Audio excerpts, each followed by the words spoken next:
So we're going to get started.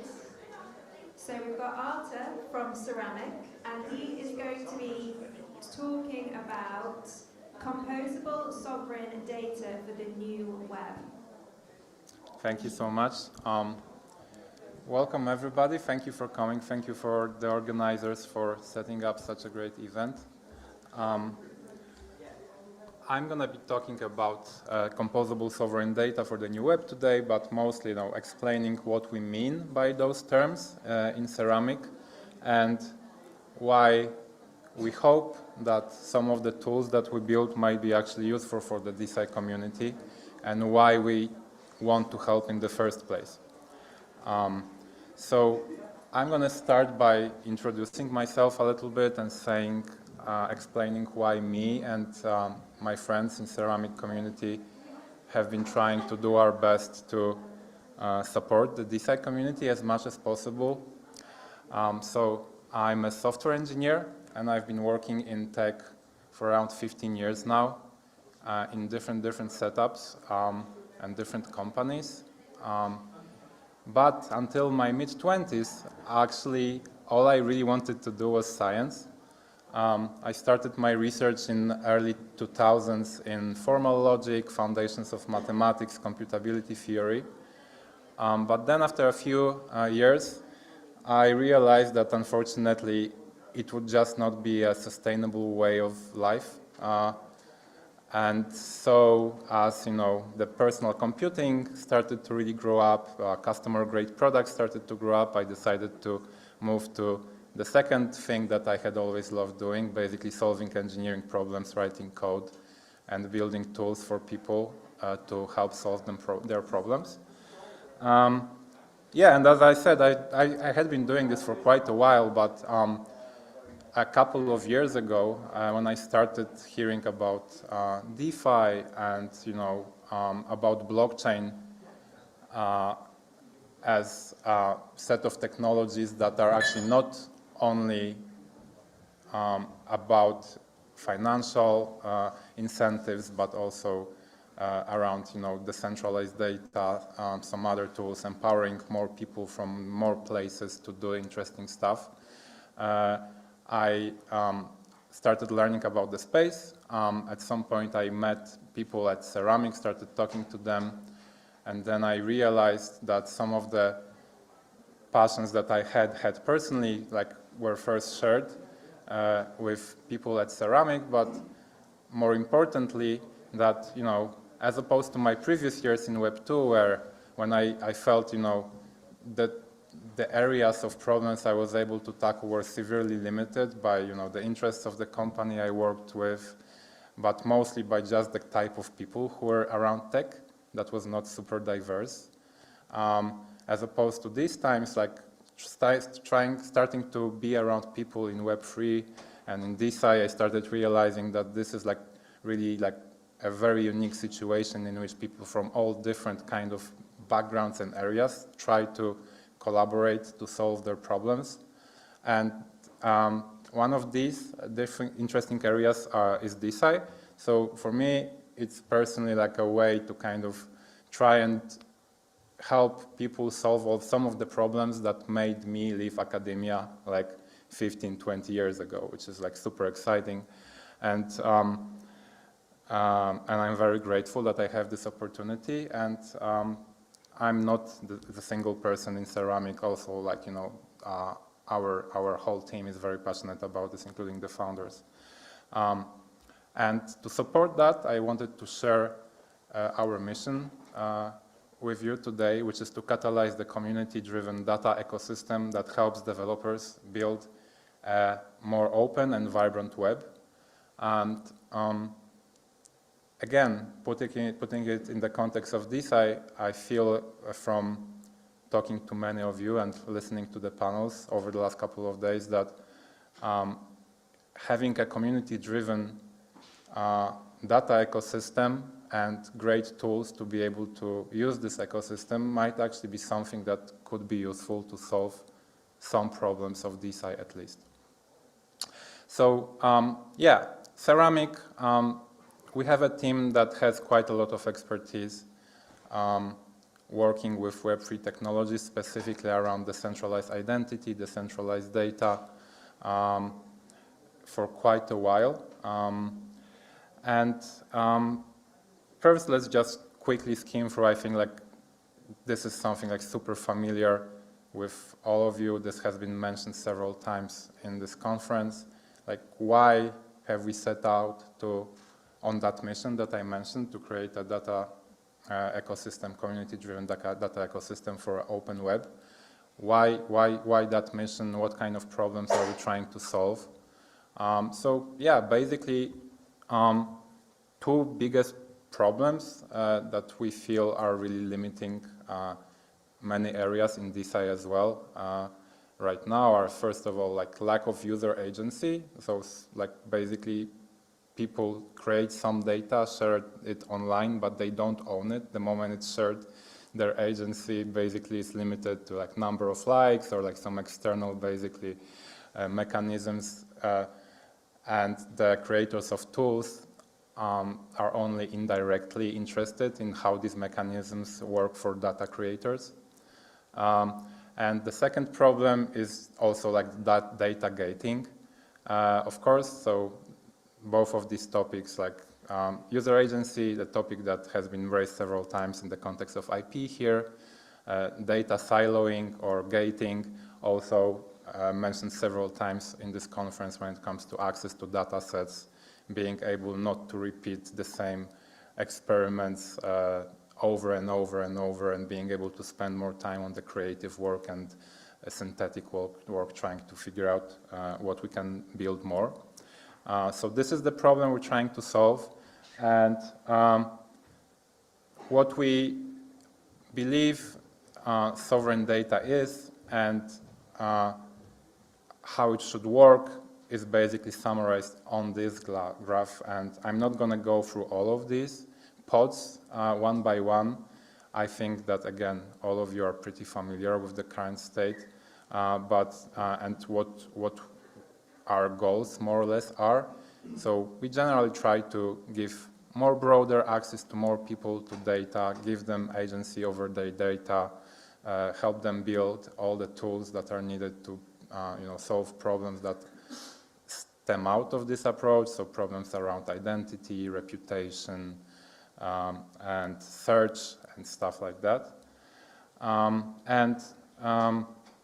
The way we solve this, or we try to solve this, is basically on several layers. So first of all, what Ceramic is basically a data protocol and a set of tools to build data according to this protocol. So it's Ceramic protocol and Ceramic network.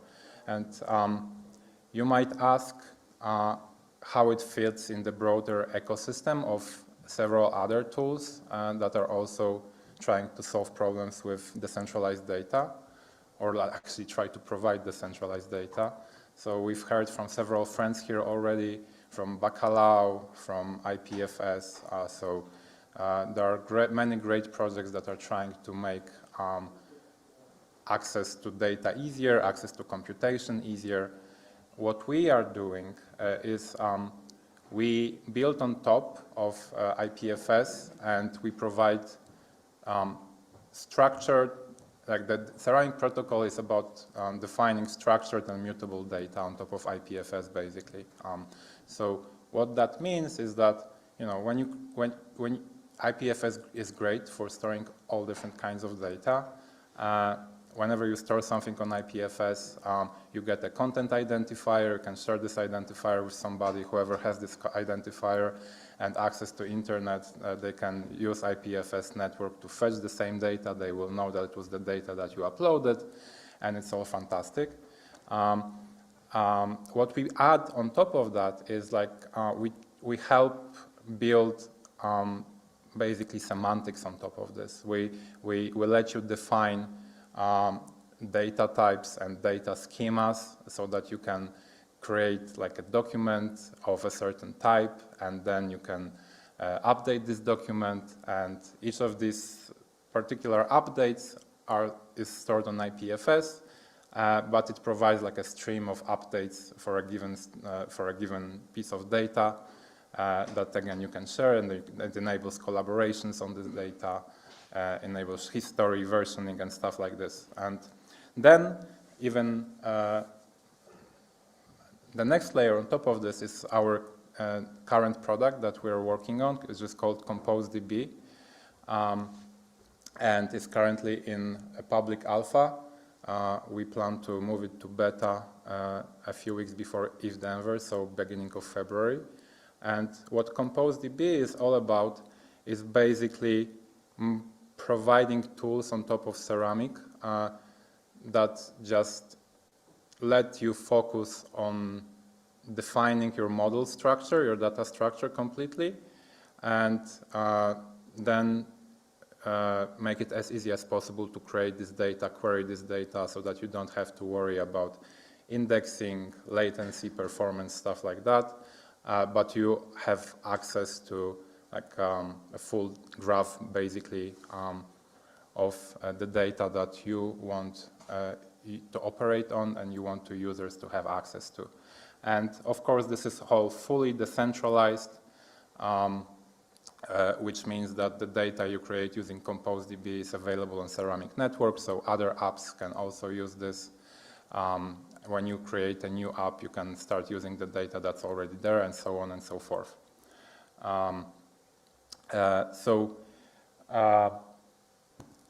The types of use cases that we feel it enables and that hopefully can be helpful for DeSci are basically all kinds of use cases that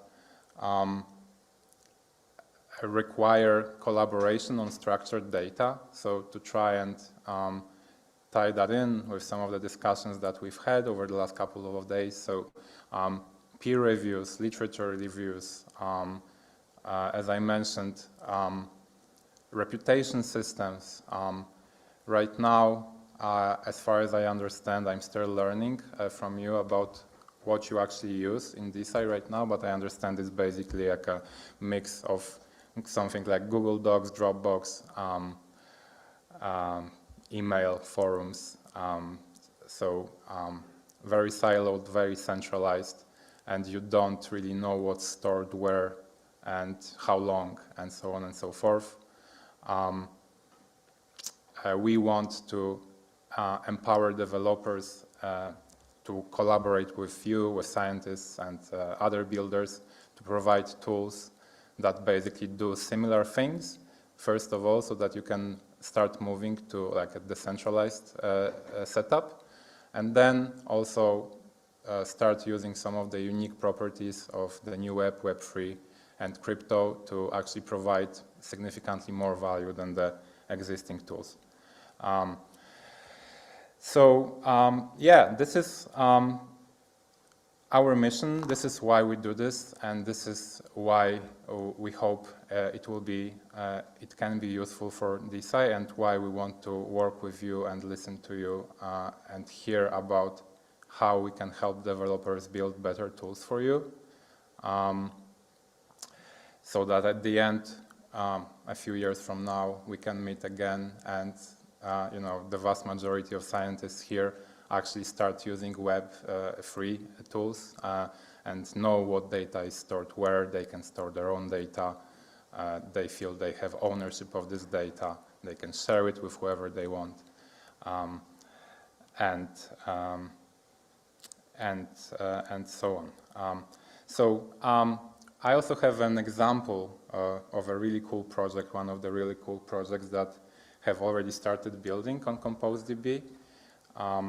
We have quite a few great examples of projects that had been building on previous iterations of Ceramic tools, like Gitcoin, for example.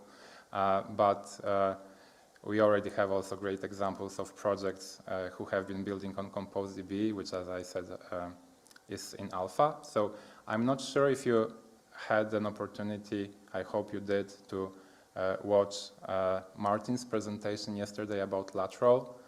Lateral is a great project that basically consists of two tools right now, one of them pretty well established and the other one using ComposeDB in early stages of development. So first, basically the first tool lets you upload your papers or somebody's papers as PDFs and then basically create like a project database for the papers that you have uploaded, define the problems that are being solved, the data that supports particular theories, the theories themselves, and then the new tool that the lateral team is developing right now is basically they let you copy the graphs of relations between data and evidence supporting data and theories and claims from the first tool and put them on ComposeDB and share them with the broader community so that basically you can really open up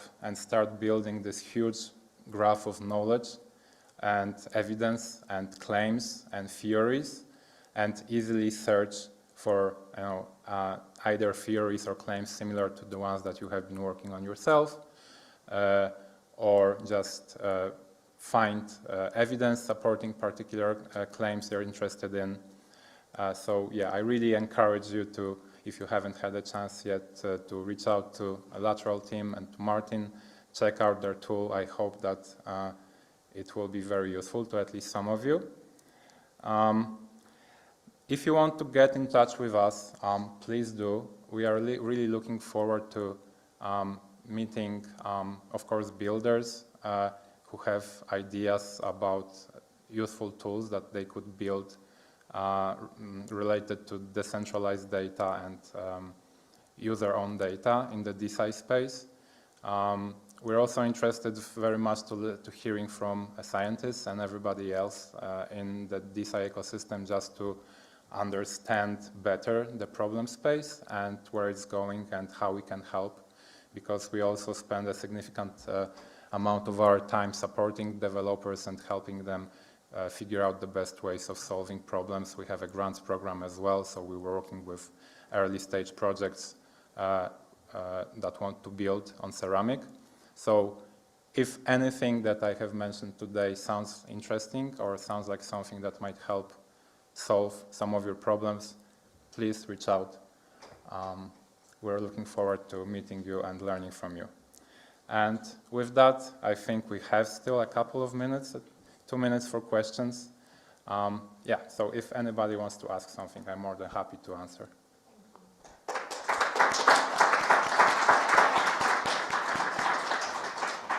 Yes, we have a hand here. Go for it, Alex. Thank you for that. As a community, how do you approach the schema design for things like composable data flows? How quick are you in terms of agreeing on new changes to schema? Well, to be honest, we're not very quick right now. These are still very early stages. We're trying to figure this out for ourselves.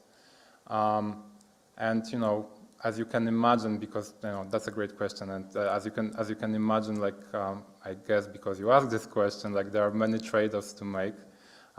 Developers mostly want to build something quickly, and they tend to reuse some of the pre-existing kind of their previous experience from building data models, which had been from Web 2 mostly, right? And there are really not that many great cases of really composable, reusable data in Web 3 either yet. So we see it as part of our mission. This is why we say that we want to catalyze the community-driven data ecosystem. So this is like one of the most important parts of that vision. And when it comes to how we actually have been approaching this, like so far we just, going to events, invite people to reach out to us, and we work with the projects who build on our technology. And whenever we see that there is a potential for several projects to reuse some model, we just try to help them communicate, and we just try to help them be mindful of how it will benefit them and everybody else in the long term.